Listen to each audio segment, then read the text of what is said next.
Oh my god, it has a plastic back and a 1080p display, and it's such a bad phone. God damn it.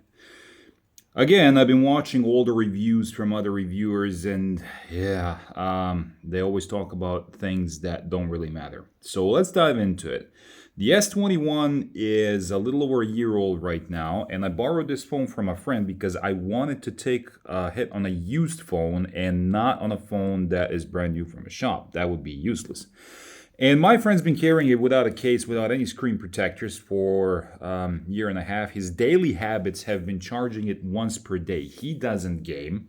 So he would literally charge it during the day, go through the day with it, and then just, charge it overnight, and that's it, once per day. During my period of usage, which has been 15 days, I've been charging it twice per day, once in the morning and then once in the afternoon because I was gaming on it a lot. So here are my thoughts. They've done a marvelous job with this phone because it's very small, a little bit over a 6-inch display, and the display goes corner to corner, which practically means that that's the actual size of the phone. Volume buttons placements, I don't care. I'm so happy that the Bixby button is gone, so I don't have to deal with that thing. Plastic back. First of all, glass is not a premium material. Ceramic is a premium material. Corinthian leather is a premium material. Glass isn't. And having a plastic back, number one, reduces the cost, number two, reduces the weight, and most people are actually going to carry their phone in a case nowadays. And even if they don't, first of all, it does not attract fingerprints, and there are absolutely no scuffs, no scratches, nothing on the back, even though this phone has been used over a year. It's not slippery, never had it slip out of my pocket or anything. So yeah, aluminum frame held up very nicely. There are some very tiny small scuffs at the charging port because, sometimes you miss, you scratch a little bit, but even that is like barely visible if you pay attention to it. Hole punch camera. I'm a fan of the hole punch camera being here where it is. It's very small, it's unintrusive, and it gives the phone a little character.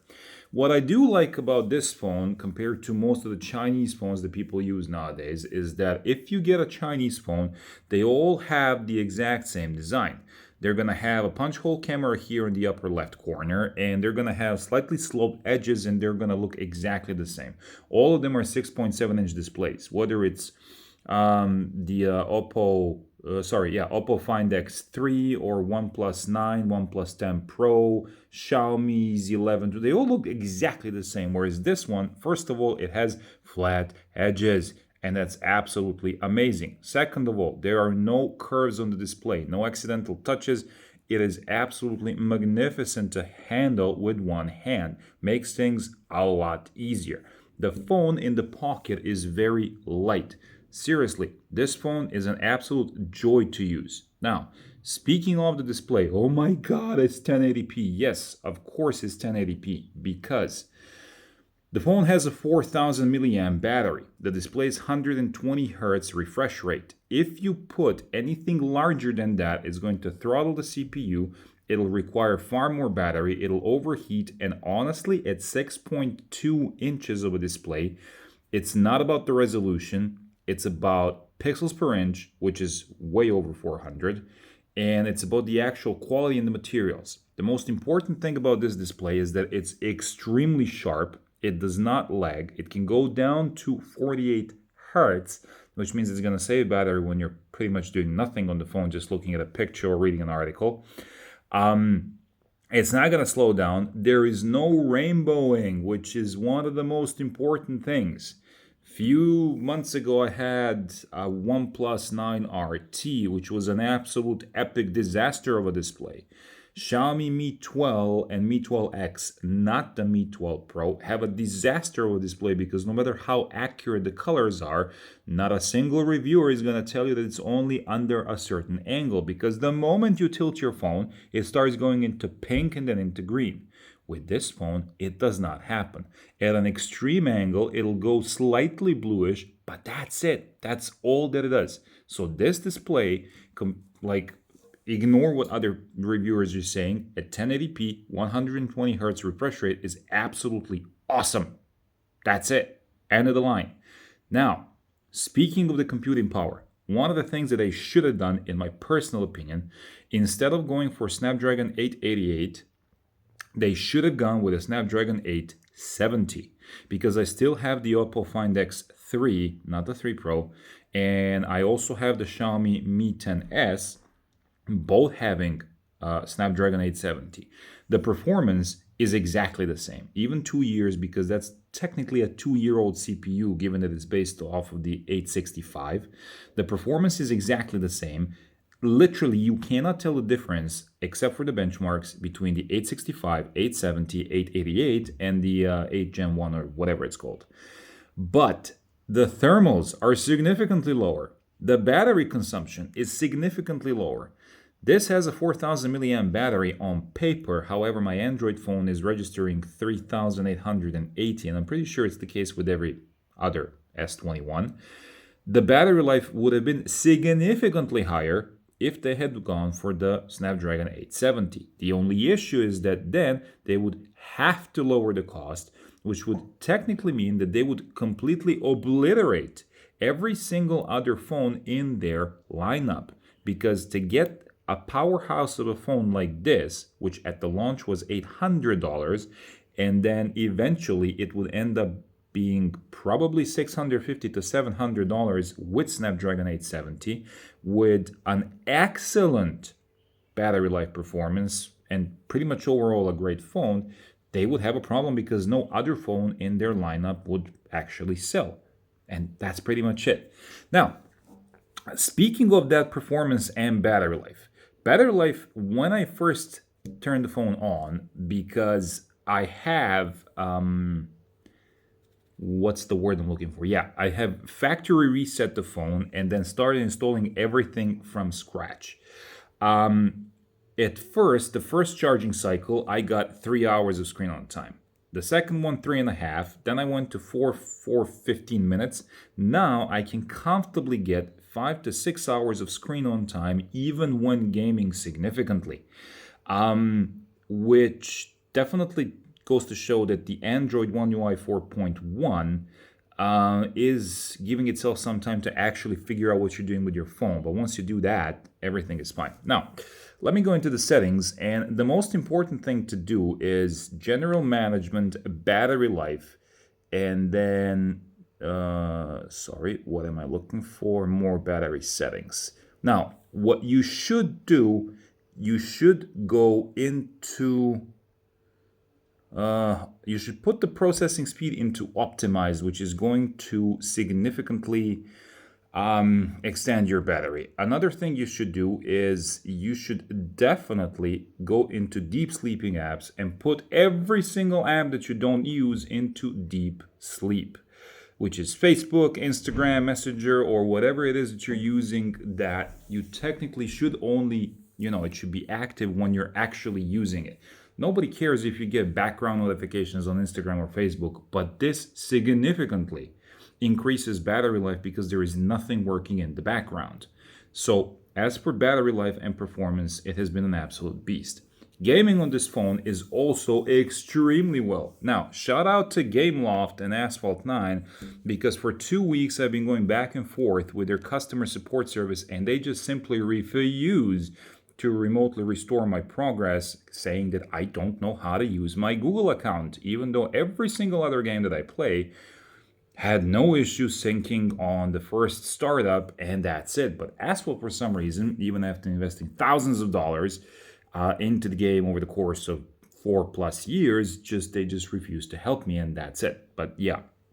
But gaming performance, I don't play Genshin Impact, so I honestly don't know, because most people use that for benchmark. But F1 mobile racing, even Asphalt 9, because I tried playing the basic career, 60 frames per second, Chinese version of Honor of Kings, also 60 frames per second. The phone will get slightly warm at the back, but that's pretty much it. I even went for performance mode in the game assistant because I didn't want to, deal with reducing the battery and so on and so forth. Another thing that you should know is that when you go into Game Assistant, there are many settings that you can choose to extend your battery life.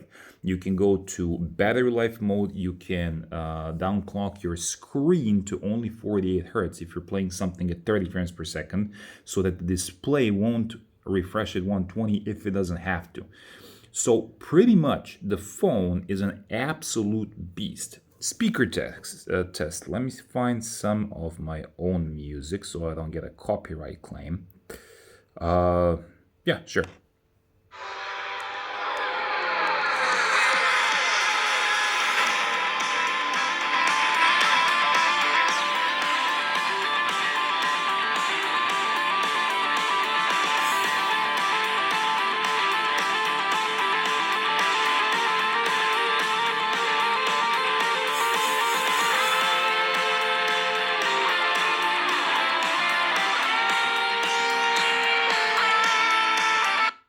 So this is at the loudest volume. I think they have definitely sacrificed a tiny bit of volume so that the speakers generally do not distort. It is very clear. There is a very small amount of bass. It's not lacking, but you know, they're phone speakers. You have one grill at the bottom and then you have the earpiece speaker, which are perfectly balanced. I had no issues with that. And I am very happy that the speaker is here so that when I game, I don't have to cuff it and, you know, pay attention not to block it.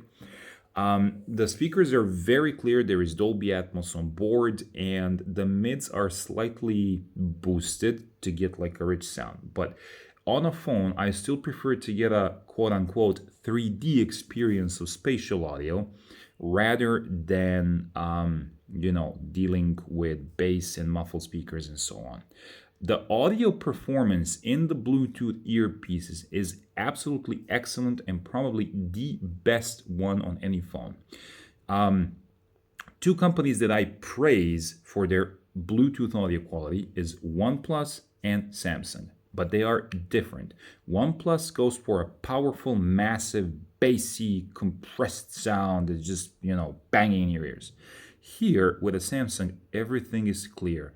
When I put my earbuds in, and I'm using a low entry-level Sony WC500 earbuds, even with earbuds that effectively cost 50 euros, this is still a massive experience. I'm not even going to talk about high-end earphones and such. So at the end of the day, the performance of this phone is awesome. Battery life for the size of the phone is more than good enough. The software experience, One UI 4.1, is ridiculously good. You can use DeX, you can use your phone as a PC, which not many other phones can do, if any at all. You have so many little tweaks to the Android system depending on what you want to do, whether you're a power user, whether you want to protect your eyes and, you know, go to dark mode, dim your screen, lower the brightness and so on. The display itself is absolutely amazing. 1080p, 120 hertz, over 400 pixels per inch. It gets significantly bright in direct sunlight, although they are pushing the limits, and I would advise against using it in extremely bright situations because I can see that even though the screen itself is capable of going extremely bright, I feel that the tech is pushing the screen to the point where you might get what's it called, screen burning. Yeah, so I would, you know, be cautious with that. Other than that, it's a ridiculously good phone for the price right now. Like here in China, there are two versions. There is the American version and the Chinese version. All of them are with Snapdragon. This is the Snapdragon version as well. And as you can see, I have Play Store and Google Apps working, no issues.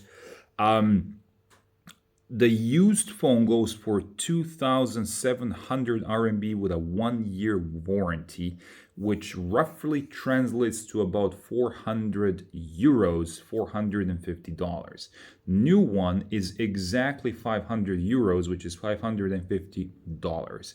If you like small devices, I would strongly suggest getting this phone. The camera experience is also brilliant. I mean, it's a Samsung phone. I'm not really going to talk about cameras simply because, you know, it's Samsung. The cameras are awesome. That's it. There's no point in wasting time.